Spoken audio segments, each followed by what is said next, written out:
Bruxelles, toujours, quelques jours plus tard. Les huissiers ont rangé leurs uniformes. Les limousines sont au garage. Les chefs d'État sont partis. Les journalistes aussi. La capitale de l'Europe reprend sa routine. Voilà. Allez.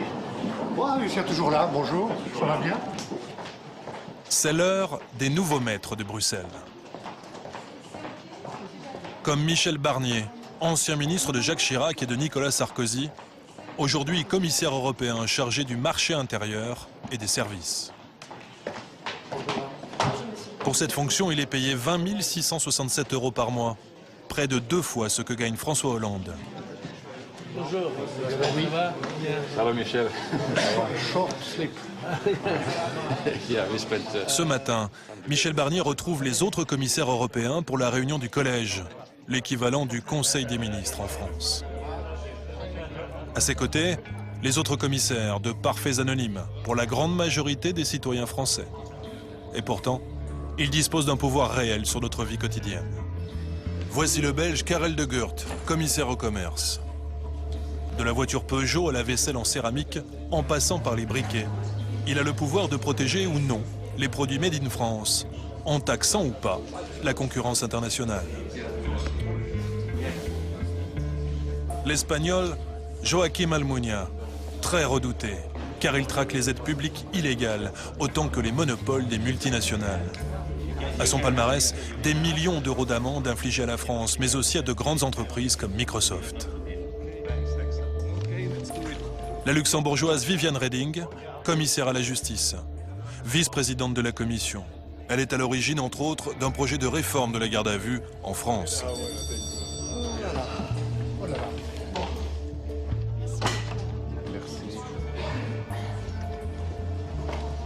Les commissaires européens sont au nombre de 27, un par pays. Ils sont nommés pour 5 ans par les chefs d'État et de gouvernement.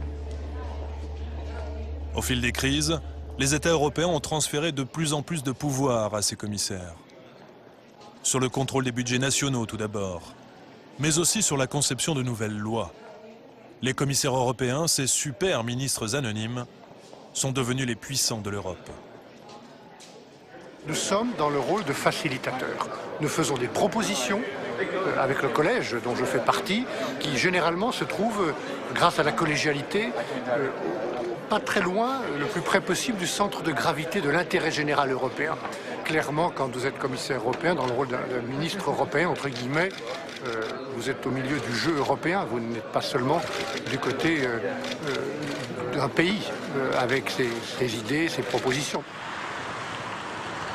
Signe de cette révolution invisible, le voyage de la luxembourgeoise Viviane Reding, vice-présidente de la Commission européenne, il y a quelques mois à Paris. Les premiers orateurs des groupes pourront interroger nos invités. Invitée dans une annexe de l'Assemblée nationale par les députés français, Reding est venue évoquer les méthodes de contrôle de nos finances publiques. Nous passerons à une phase de questions spontanées. La rencontre est dirigée par Claude Barthelone, le président de l'Assemblée nationale. Sont présents Pierre Moscovici, ministre de l'économie, et Bernard Cazeneuve, alors en charge des affaires européennes. La parole est maintenant à Madame Viviane Reding, vice-présidente de la Commission européenne.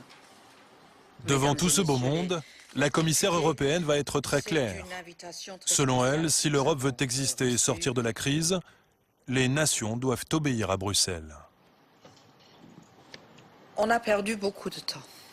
On a perdu 10 ans pendant lesquels on n'agissait pas parce qu'on ne voyait pas la nécessité d'agir en commun. Et il est grand temps de refaire ce temps perdu parce qu'on a vu ce que ça nous coûtait de ne pas avoir mis en place les instruments nécessaires à pouvoir intervenir. Il faut lentement mais sûrement comprendre qu'il n'y a plus de politique intérieure nationale. Il n'y a plus que des politiques européennes qui sont partagées dans une souveraineté commune.